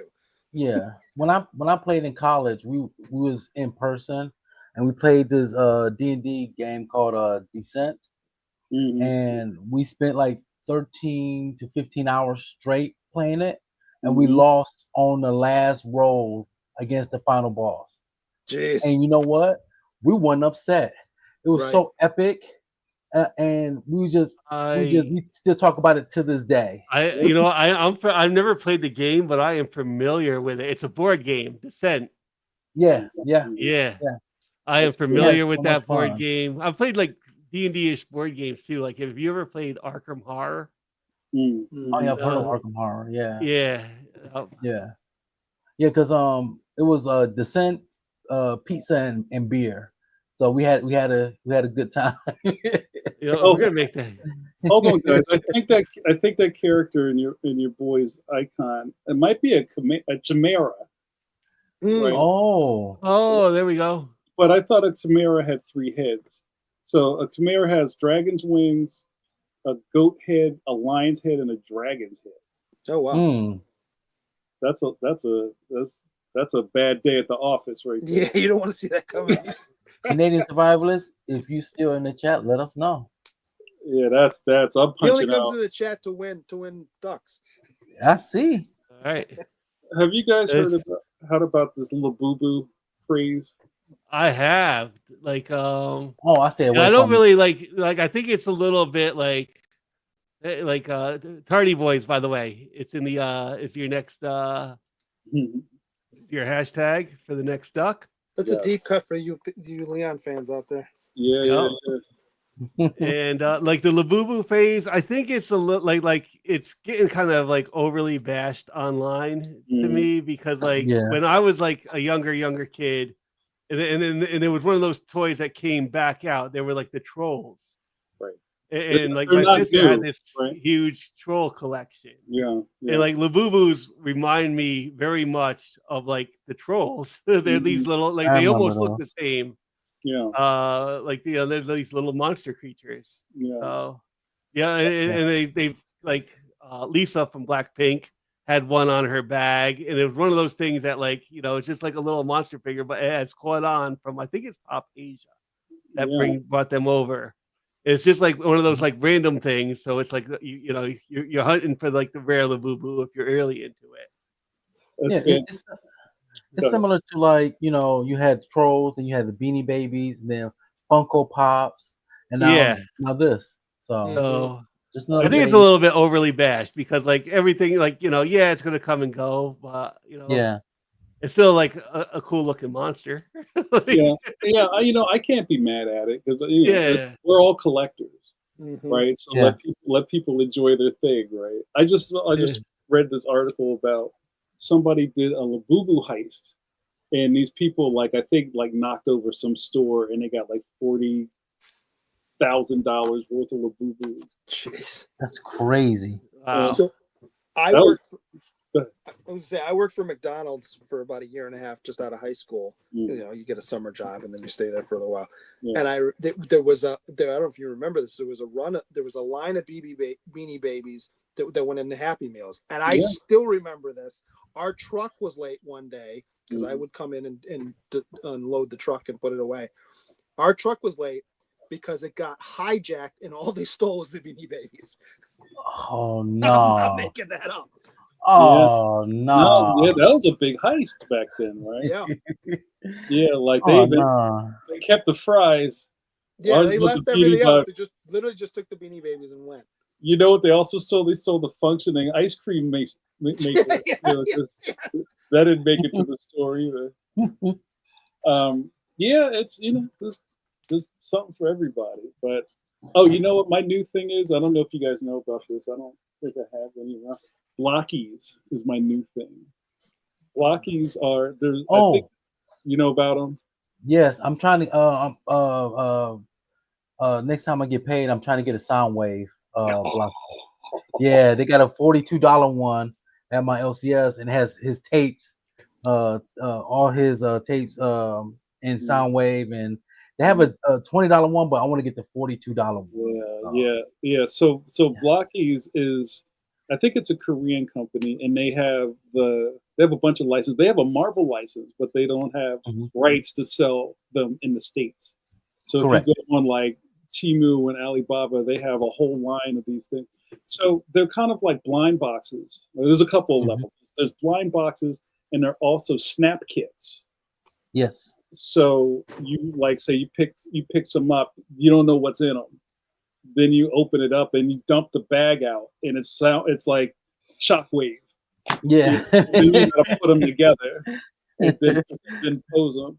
So they have a Transformers line that I'm really into, and the price point was really cool at first because you could Yes. get them at your LCS for like $5, Yes. right? And now it kind of caught on. Now everything's going up, and the LCS probably has them for $10 now, Yes. and Yep. it's making it kind of hard to want to be into that. But here's something: I was never a Transformers collector because I never liked the toys. Like I love that they turned into things, but I hated that they didn't look like the cartoon. Mm. You know what I mean? Like they all have like no legs. Like they all got this really skinny. Yes. The toys always these really skinny legs. I'm like, oh, I don't like the look. But the Blockies look just like the Generation One toys, and that really kind of got me. I talked to one of my buddies who's a big Transformers head. He's like, "But do they transform?" I'm like, no. No. He's like, No. "I'm out." Everybody's got rules of engagement that they don't turn into cars. I'm out. Yeah. Yeah. Like, but they're dope. No, I'm out. I had a couple Transformers, but not a ton, and I liked them. Mhm. But it was one of those I can have a Transformer, Right. or I can have like 4 GI Joes, and 4 is more than one. I mean, that's the other thing, right? It's that Transformers were expensive. They were. Yeah. Like I can't remember the street price, but like say like a major character like Megatron was like $30, something like Easy. that. No, Yeah. easy. And those Yeah. cast iron, they were heavy. Mm-hmm. Yeah. Like getting hit upside the head by your brother with a Megatron is going to leave a mark. You know what I mean? Yes. But a Joe or a Star Wars toy was like $295 or $250, Right. like that. Yeah. Yeah. Um, Yeah. I'm not a huge Transformer fan, but I'm a huge Soundwave fan. Oh, that's your guy, right? Yeah. I always liked them. I got next to me is a shelf, just nothing but sound waves. That's cool. You have a Focus. I like Focus. Yeah. Yeah. Oh yeah. And all I need now is just a Gen 1 Mhm. sound wave, and I'm gonna get the blocky, the small blocky and the big blocky, Mhm. and then I gotta make some more room on the shelf. You know about the super small blocking? Yes. The Defenders, Yes. they're like the little Yeah. ones, right? And then the classic ones are Yeah. And then I get stuff like this. oh. I have one. This one is transformed. I have another one Mhm. that is not. Mm. So I'm gonna get one more, and I'm gonna halfway transform it, so it looks like he's transforming. Nice. So yeah. So next time you get in your car and there's a cassette deck in the back seat, don't trust it. It sounds good. I love it. All those cartoons. Hey, did somebody leave a boombox laying around? It's plastic. What are you doing? But yeah, that's my jam right now. And also you start to get older, you start to realize like you can't have it all. You see people kind of downsizing their collection because they're like, bro, the rent's too damn high. Maybe I don't need 5 copies of Spider-Man 300. Right. You know what I mean? Right. So, like we said earlier, like, you're a collector when you can let things go. Mm-hmm. Yes. Yeah. And I'm gonna be doing a lot of letting go because I have almost 12,000 comic books. Yeah, I'm there too. Yeah. I actually Somebody thought asked me about that about the other day. A friend of mine found out that I collect comics. He said, "You still collect them?" I'm like, yeah, every week. He's like, "How many you have?" A couple hundred. I'm like, "Fuck, a couple hundred."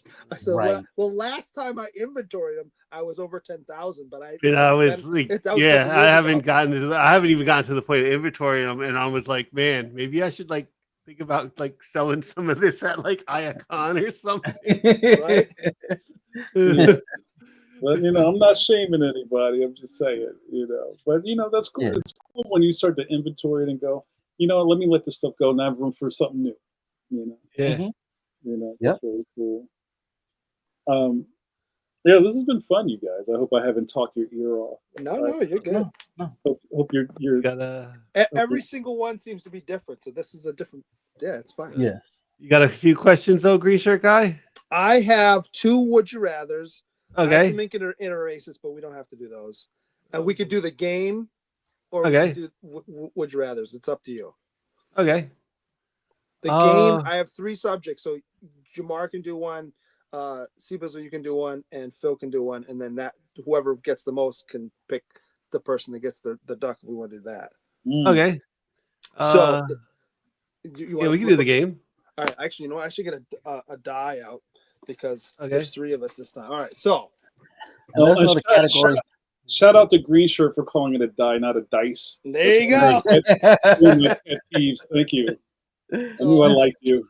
I got this from Stone Cold Steve Conley. It's a game hole con Nice. die. Nice. How should we do this?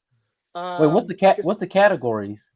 Well, so the categories are middle school subjects, school subjects, top cafeteria lunches, and candy bars. Oh. Okay. So I guess each pick a number, and then we'll go, whoever gets closest to it can go first. Here I will say why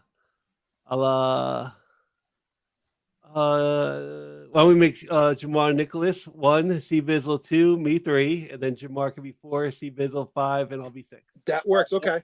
That's Yeah, right. that works. I'm 1 and 4. Okay. I'll roll it right here, and then whoever. It is 2. All right, so C-Bizzle. Oh, You can choose which one you want, and then I will count you. So what we do is you have 30 seconds to name as many as you can think of, Jamar. Okay, cool. So the pressure's on, but and then whoever gets the most in their category gets to pick somebody from the chat that gets a duck. Fantastic. and I'm going to go with, as a fat man, I'm going with candy bars. I knew you would. All right, so ready? I'll count you in. And 5, 4, 3, 2, 1, go. Snickers, Milky Way, Three Musketeers, Reese Cups, Mr. Goodbar, Hershey's, what's that one? Is it 100 grand? 100 grand? Whatchamacallit? Almond Joy, Mounds, 5 seconds. Kit Kat. Time's up. Snickers. Okay. So you got 11. Wow. I should not let you do candy anymore. Wow. Usually he's fighting with Phil, and it's like between. No, but those are like 1 or 11 candy bars. Like the only one I was thinking that you didn't name was like Baby Ruth. Oh Baby yeah. Almond Joy. You know what's funny? Yeah. So whatchamacallit, right? One of my favorites. They made a new version or that company has got a new one. Came out a couple years ago called a Whoosy What's It. Oh wow. Instead of peanuts, it's got peanut butter in it, so it's smooth as crunchy. I gotta find that one there. Yeah, I've also forgot to mention Payday. Payday. Shout out to Payday. That's one of my Three favorite Musketeers. Did you say Three Musketeers? Yeah, I got Three Musketeers. Yeah. How about just a straight up Mars bar? Yeah, Mars. Yeah. That's very Take 5. Mm-hmm. Yeah, that's another. Clark bar. Clark bar. Yeah. All right. Yeah. Oh Henry. Oh Henry. So is that? I was going. Go ahead. I was gonna say Chico Stick, but it's not really a candy bar. Right. I'll let you get away with Reese's Cups because I don't know if that's really a candy bar, but it's in the candy bar. That counts. All right, Yeah. so we'll roll again. I tell you what, I'll flip a coin this time. Okay. Jamar, you want heads or tails? I'll take tails. Okay. Oh, it's roll. It's Oh, spinning. that's nice. It's heads. So Phil, you get to choose. You want middle school subjects or top cafeteria lunches? I will take middle school subjects. All right, I will count you in. Ready? 5, 4, 3, 2, 1, go. Okay, there was math, English, science, social studies, which was like kind of our history. There was home economics. There was shop. There was gym. There Okay. was 5 seconds. Spanish and French, and there was Time's up. Time's up. Okay. So you have 9. C-Bizzle All right. has I'm 11. surprised you didn't mention the one thing that we're doing right now, art class. All right. Right? I'm saying, right. like, you don't mention art? I did very good considering I was not a student. That's a tough one. All right. Jamar, you get to do school lunches, which I think might be up your alley anyway, right? Oh, that might be the toughest one. It might Yeah. be tough, but there's always fun things that I remember eating growing up. I'm like, oh, today's this day. Oh, it's this day. Yeah. So okay, hold on. I need some clarification. Sure. So is it things that you would eat at lunch, or is it things Yeah, that you have so, to like, buy at the cafeteria? Things that they would serve on a given day, and it can Yeah. So without giving too much away, I mean, I'll give you one because you can still use it. Like it's Nacho Day. I never had nachos in school. We had nachos. It was when I was in middle school. We finally got. I it don't was think like I had it either. every like two and a half, 3 weeks. Say. And they weren't great. I'm not touting them. They weren't great because I don't remember nachos. But it was like you'd pull up, just a handful of chips, and then just a scoop of meat, which That God weird knows was looking actually meat. meat. Same And then the stuff was cheese on your was like this slideshow. liquid that was like almost not cheese, but whatever. That was that's nacho cheese. Exactly. I do not remember in the city of Detroit. I had that. All right. This is you're gonna watch me struggle, but okay. Whenever Oh, you trust me. You talking to a person that struggles a lot with But he these. finally, with these questions. C-Bizzle finally won 2 weeks ago. Phil was on Yeah. a nice little run. All right, Okay. I'll count you in. Okay. In 5, 4, 3, 2, 1, go. Pizza day, Yeah. fish stick Friday, Mhm. chicken nugs, salad bar, ice cream sundaes, Jello, Yeah. pudding cups. 5 seconds. Did I say fish? Did I say fish sticks? You said I fish said stick. fish sticks. Oh man, Time's up. I got like 3. That didn't You do forgot well. cheeseburger day. Cheeseburger. Oh, Yeah. chicken patty. Yep, That's chicken dude. That's patties. what I was trying to say. Chicken patty. I couldn't get it out. Yeah. It was usually like my school had like a pizza day. Pizza day. Yeah, I love pizza. Now, You did can- you you can- like the middle or do you want the corner piece? Full corner. Depending Corner. on, because when I was in high school, they started getting those pizzas from Domino's. Oh, That was okay. like, We never had that. but like those regular cigarettes, like I don't remember really finishing the pizza. Right. Yeah. Oh, did you give me nachos? You gave me nachos. I 'cause gave you said nachos. I did give you nachos. Yep. I never had Yeah.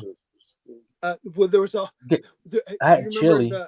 it wasn't chicken Chili. a la king, but it was kind of like that, where it was like Yeah. chicken with some nasty sauce that they poured over the Yeah. top. We had What is this? we had chili. We had chicken pot pie. Yes, I remember chicken Popeyes. Yeah. Now you're making me hungry, you guys. That's not. Yeah, I know. Hey, like I said, as a certified fat man, I'm younger myself.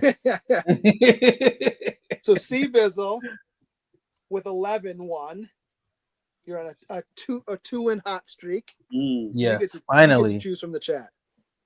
Let's give it to Garth Wong. There you go. Golf Wong.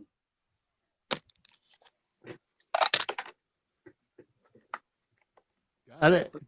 Garfong, you've just been given a duck. And I tell you what, I'll let you ask questions first because I'm just gonna do my 2 would you rather's and that's it. Who, me? Yep. Yeah, you. Oh, my questions is mainly directed to Jamar. There you go. I was All gonna say right, let me bring him. I could ask questions, but we've talked so much that some of them would be like, "Oh, I already know the answer." It's just a matter of you expounding. For the second time, I'm gonna only ask 2 questions. Okay. The first one is, what inspired you to create your own comic, and how did you come up with the idea to come to life? Okay. So the first question is, say it one more time. What is? What inspired you to create your comic?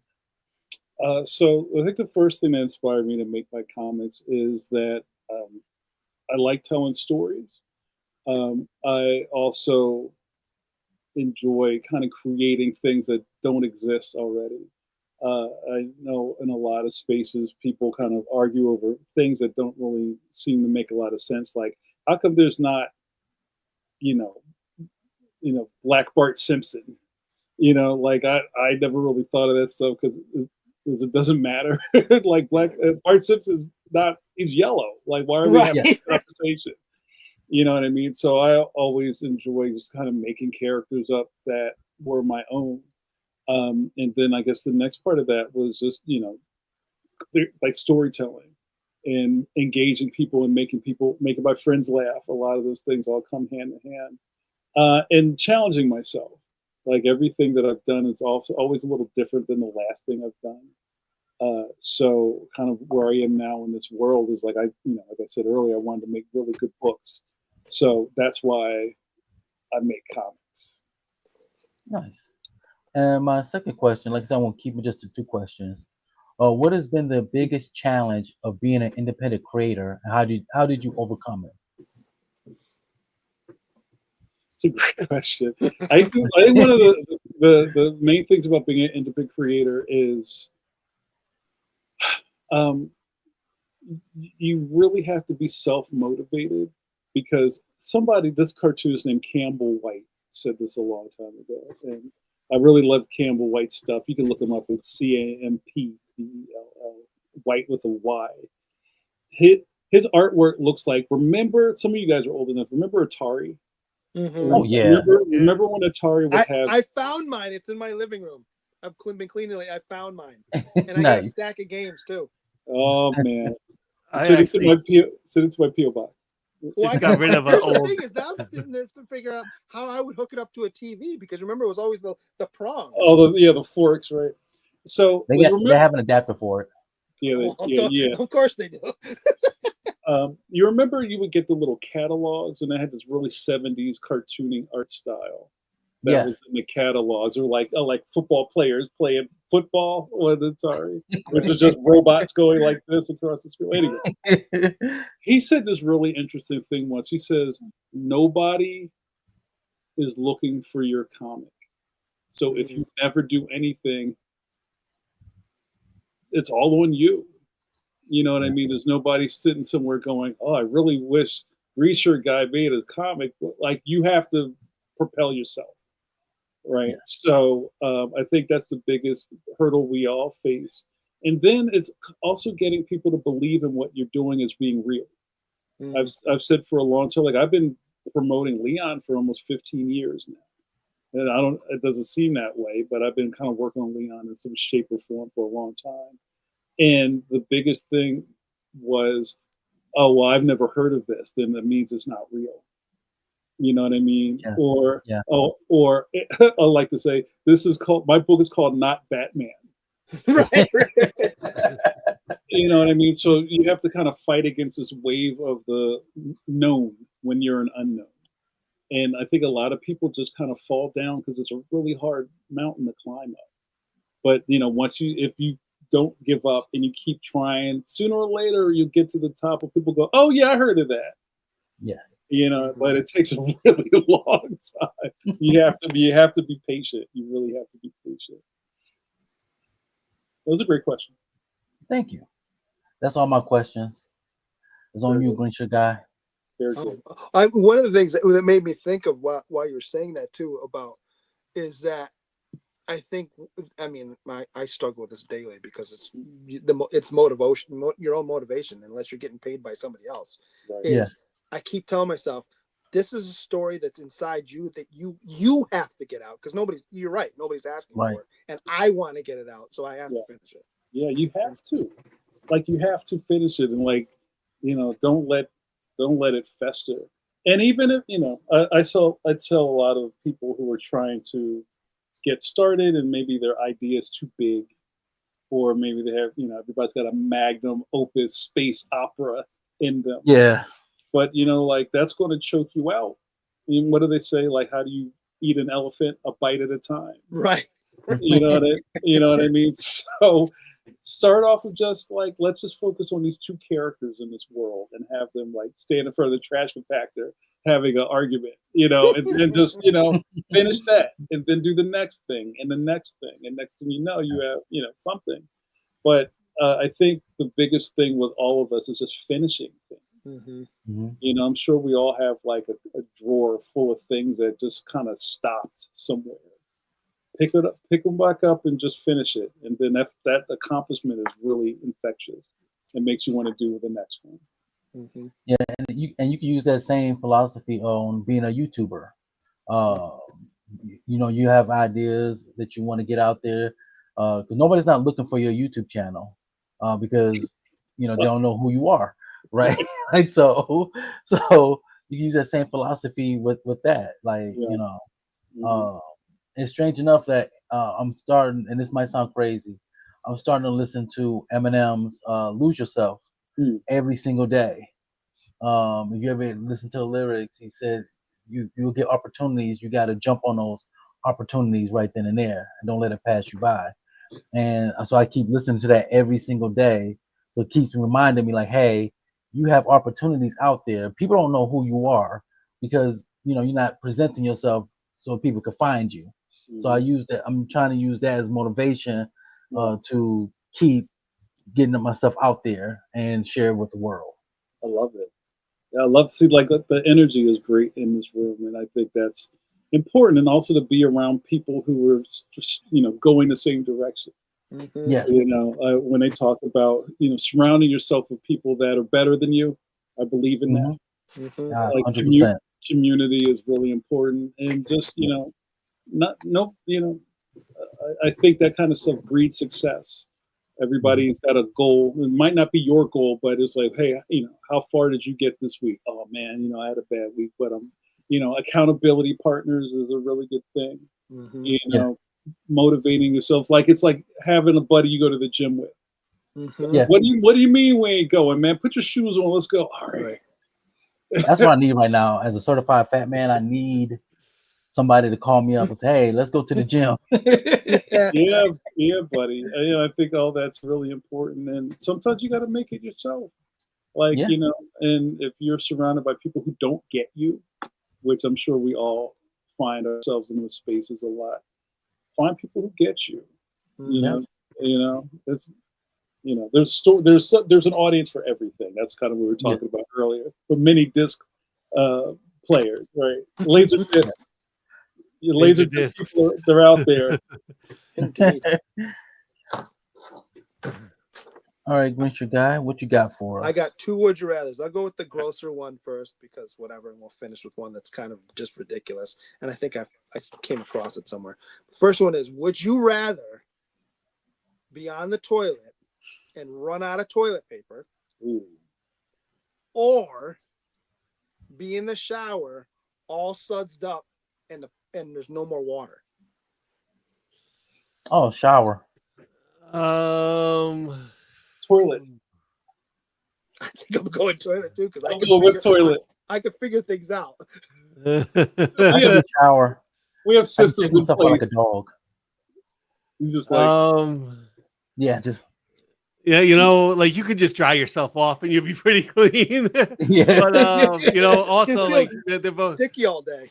a little bit, yeah. Like the toilet though, you're right. You can figure yourself out. Like you just find the washcloth. That's all. Holding under Oh, the. oh, You can always oh, throw a towel out, Right, you could just jump in the oh. shower. or jump in the shower too. Yeah.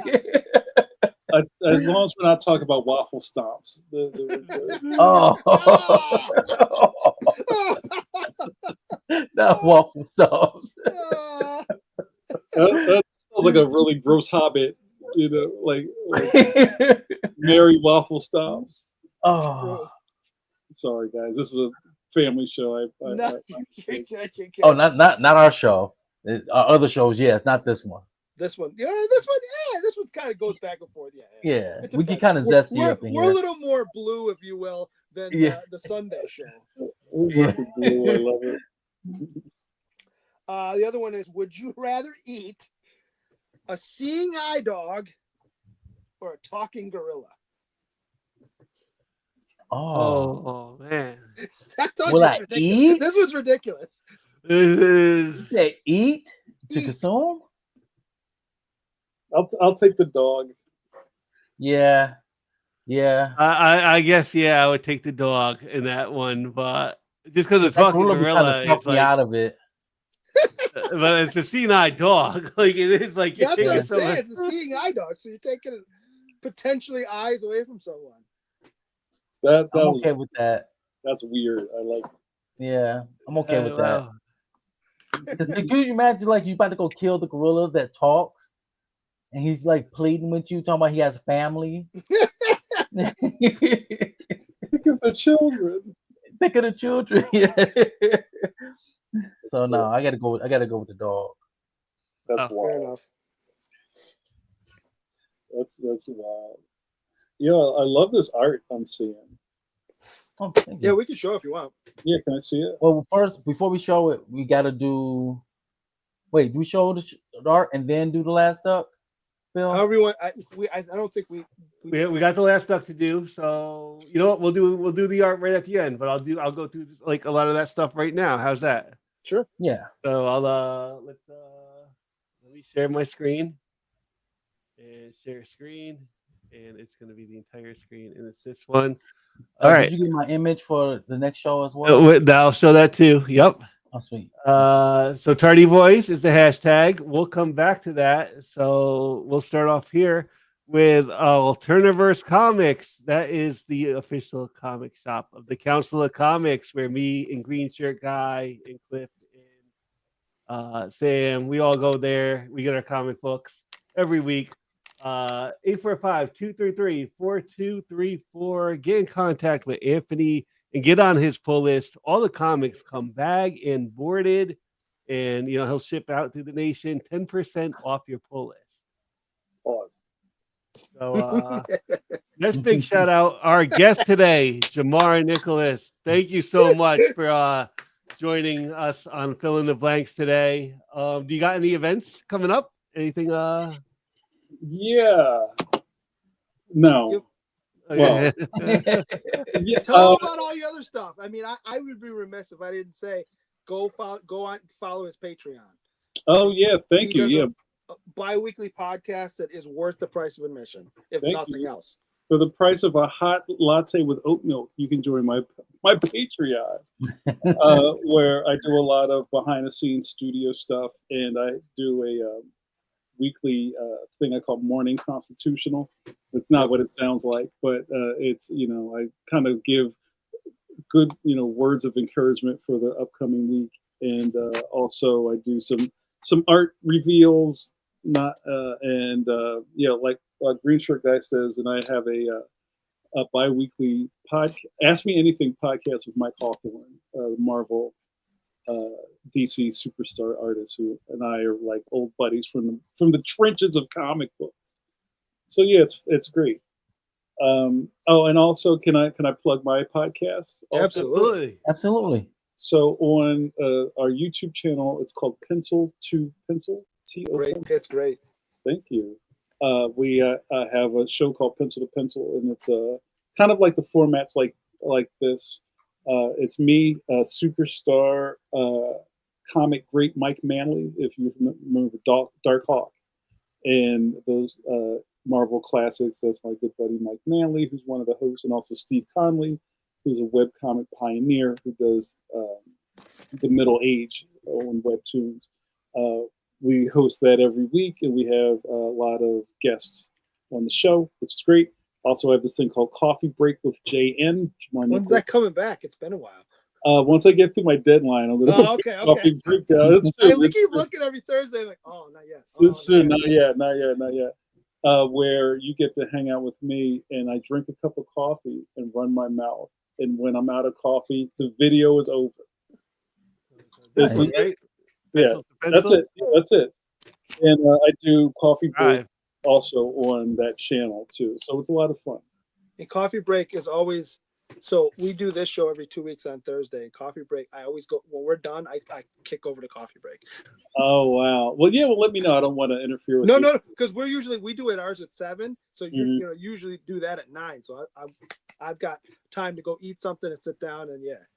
If you click on live before you get out of there, if you click on live, that's where everything is, since we live stream it. So that's where all this stuff kind of lives.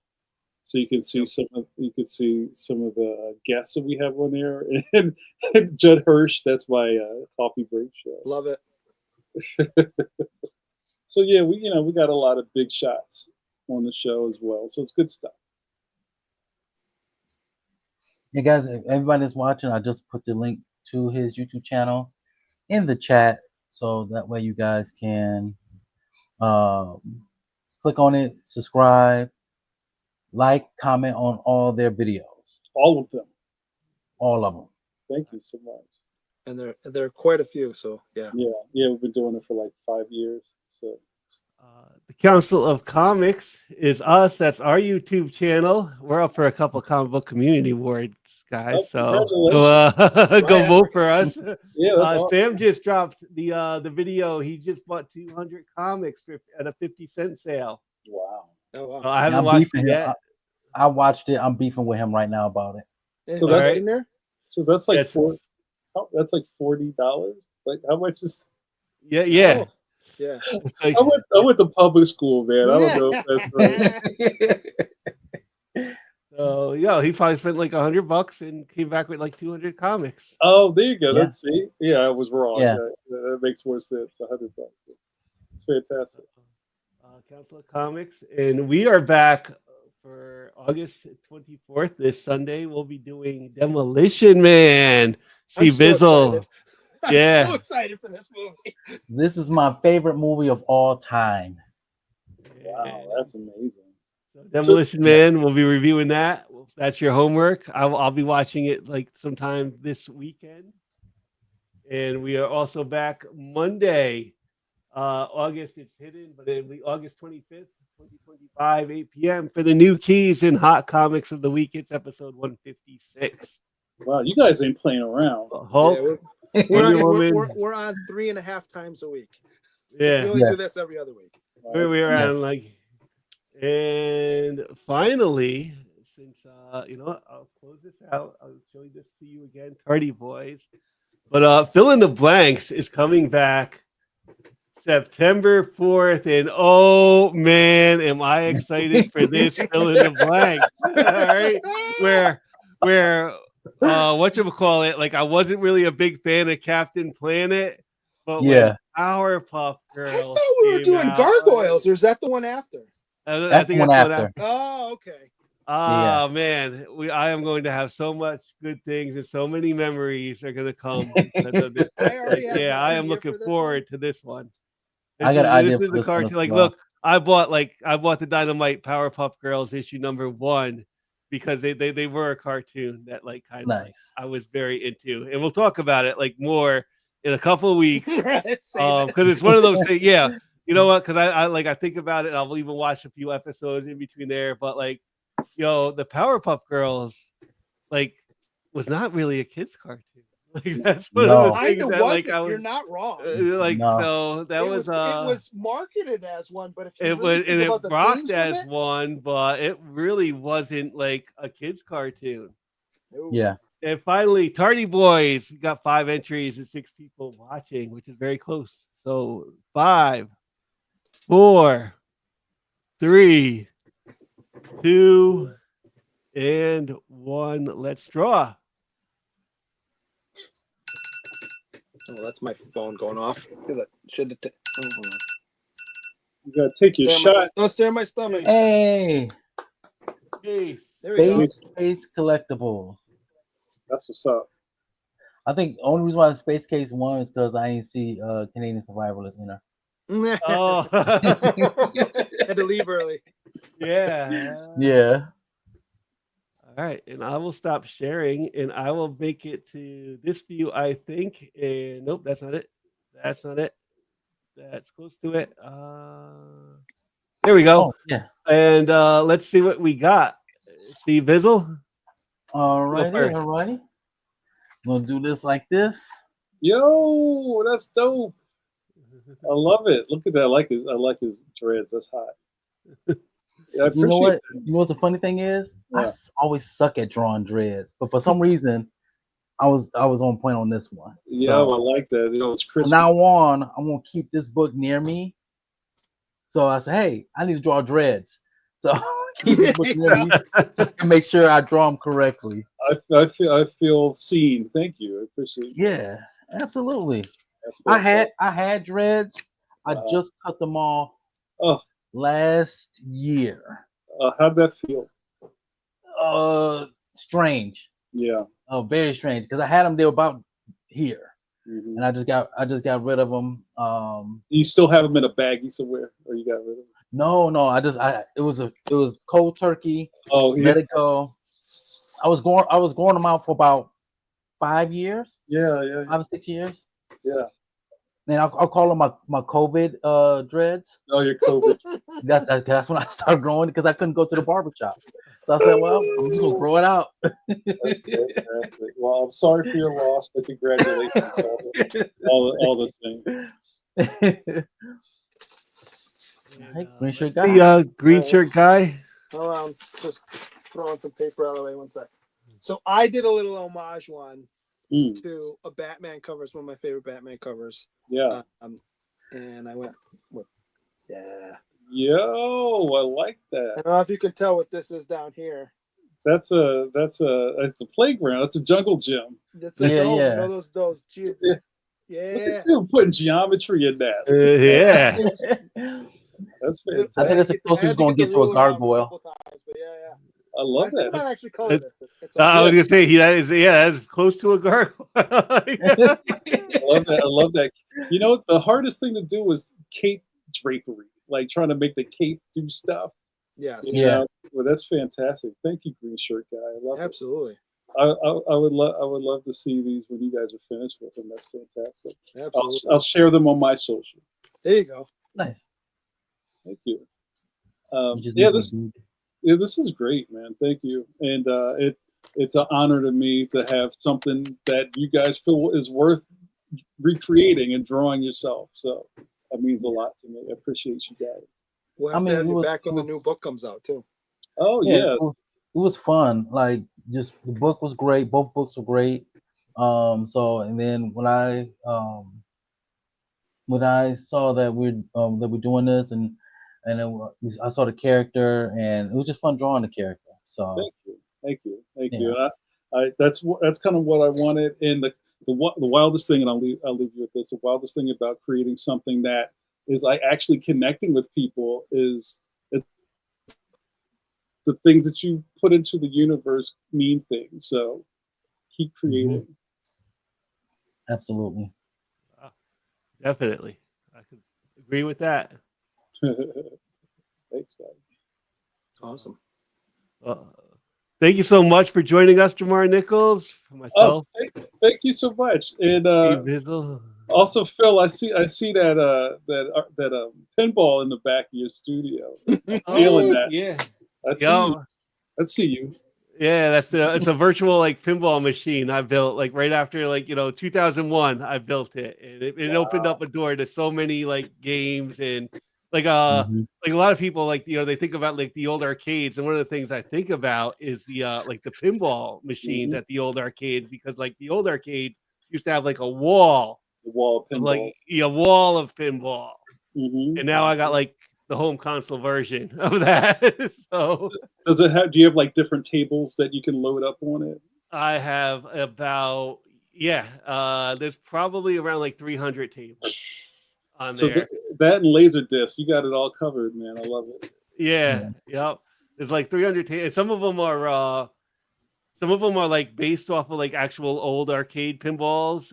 Some of them are even like newer ones. Like there's a Guardians of the Galaxy table I have What? on there.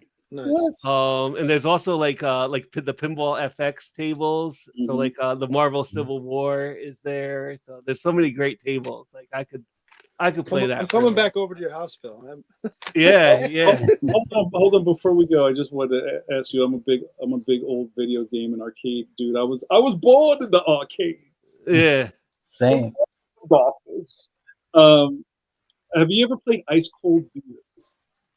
Ice cold. What is it? Ice cold beer. It's an old maybe like a early 80s or late 70s arcade game, but it's not like a pew pew. It's almost like a carnival game, right? It's like if you look it up real quick, it looks like Plinko or something, right? Yes. It's got a bar that you move the joysticks with, and the thing is nothing but holes. So you get a pinball, and you have to like edge the ball up into the hole that's lit up and drop it in, and then the thing lowers again. So you have to get 10 holes, pause. But it's really, really hard, and it's a brilliant game. And people are like recreating ice cold beer, like they're refurbing it and making like the game is amazing. So if you ever have a barcade in your town, So you just say it's now it's ice cold craft beer? It's like you have to play it with an ironic mustache. like I'm looking at pictures of it, and like I'm seeing the pictures of it now, and it's not like an arcade game with like a screen. It's like a board. It's like an actual board. Like and you can't cheat it or tilt it because it'll just turn off. So Yes. So you got to like edge this ball. Yeah, it's a great skill game. So ice cold beer, you guys, you heard it here first. Yeah, wow. Right on. Right on. All right. So thank you so much for joining us. Thank you guys. Thank you. C-Bizzle, Green Shirt Guy, JAMAR Nichols, our guest. We're filling the blanks. We will see you all on Sunday for Film and Box Office News. Many green shirt guy moments in that movie. Oh, I'm sure. Thanks, guys. It's the brightest day. Where are the heroes? Soon as they get here, everything will be alright. I need a hero.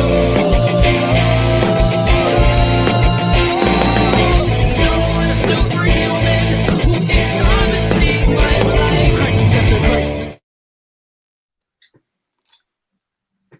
All right.